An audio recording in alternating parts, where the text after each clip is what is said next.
ایک منٹ ایک ٹھیک ہے. اچھا اب میں ہمارے ساتھ ساتھی موجود ہے ایک اور سول سوسائٹی کی، آپ سے بات کرتے ہیں. جی آپ تحریک پاکستان کے حوالے سے آج جوب آزادی کے حوالے سے اس کشائی کے پرچم کشائی کے حوالے سے کیا پیغام کیا احساسات ہیں آپ کے؟ ہم پاکستان زندہ باد ہی کہیں گے. ہم پاکستان کے لیے سب کچھ کر سکتے ہیں، اور جیسا کہ یہ آپ دیکھ رہے ہیں 14 اگست کا تہوار ہے، اس کے لیے ہمیں جتنے پاکستانی ہیں سب کو ایک ہو کے قدم ہاتھ بڑھانا چاہیے اور ایک دوسرے کا ساتھ دینا چاہیے. جزاک اللہ. جی تحریک پاکستان کے حوالے جوم پاکستان کی تقریب آپ نے پرچم کشائی کی کری، پاکستان کی آزادی کا دن، کیا احساسات ہے، کیا پیغام دینا چاہیں گے؟ ہم پاکستانی قوم کو یہ پیغام دینا چاہتے ہیں کہ یہ ملک خدا داد پاکستان ہم نے اسلام کے نام پہ حاصل کیا تھا، اور اس ملک کا مقصد تھا کہ اس ملک کے اندر اسلامی نظام نافذ کیا جائے. ہم اپنے موجودہ حکمرانوں سے یہ اپیل کرتے ہیں، آرمی چیف سے اپیل کرتے ہیں، چیف جسٹس سے کہتے ہیں کہ اس ملک کے اندر اسلامی نظام آنا چاہیے، قرآن کی تابع اس ملک کی حکومت ہو، اور اس عدلیہ جو سپریم کورٹ ہے وہ بھی قرآن کے شریعت کے مطابق اس ملک کا قانون چلنا چاہیے. جی ایک اور ہمارے ساتھی ان سے بات گفتگو کرتے ہیں اسلامی جمعیت طلبہ جماعت اسلامی کے حوالے سے.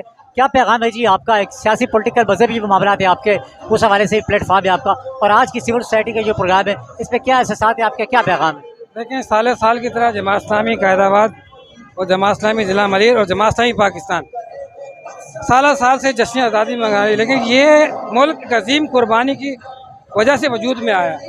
اس قربانی کو کسی حال میں بھی بھولنا نہیں چاہیے، اور اس قربانی کے بدلے میں وہ یہ اظہار مانگتا ہے، یہ پاکستان ہم سے اظہار مانگتا ہے. ہم بھائی چارگی کی فضا قائم کریں، امن و امان قائم کریں، لوگوں کے دلوں میں اپنے لیے جگہ پیدا کریں، اور یہی ایک پیغام پاکستان کے لیے کہ پاکستان زندہ باد. پاکستان کا مطلب کیا؟ لا الہ الا اللہ. نوجوان طلبہ کے حوالے سے آپ کا بڑا ایک اس پہ ایشو ہے صاحب، کیا پیغام دینا چاہیں گے؟ بسم اللہ، خدا کرے میرے عرض پاک پہ اترے وہ فصل گل جسے کبھی ریشہ زوال نہ ہو. اس ملک کے لیے قربانیاں دی گئی ہے، بہت ساری قربانیاں دی گئی ہے. رفیق شہید تنولی جو اسی قائد آباد کے رہائش تھے، الحمدللہ اسی 5 اگست کو جو اسی پاکستان کے لیے شہید ہوئے.